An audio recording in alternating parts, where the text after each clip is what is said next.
grandparents ba? Or? Yung grandparents yung Sila sa yung family na recipe galing sa lola ko.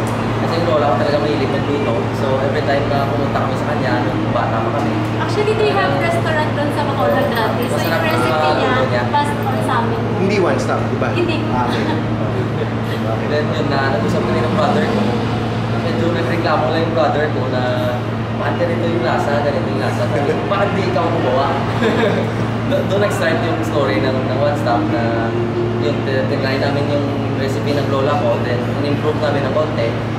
Then, mga 1 year siguro yung formation ng ng talagang One Stop na One Stop. So, inabot ka ng 1 year para 1 year planning. Kasi actually our main business is poultry. Kaya ka na.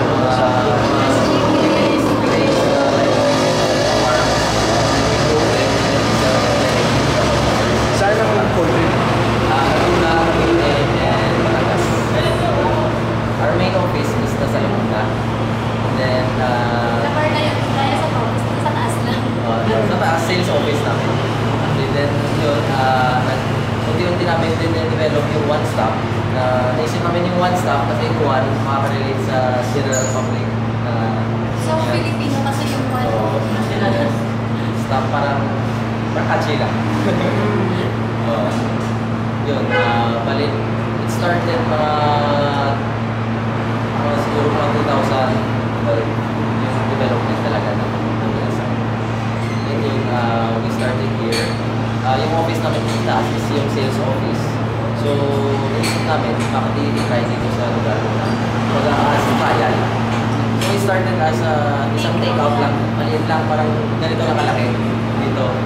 And yun, One Stop niya saan was really good. Because yung mga comments ng mga tao, sabi na ganito sana, ganito sana, ganito sana. So yun, doon kami na-decide na gawin na lang dine-in. Actually, kasi maliit na siya dati.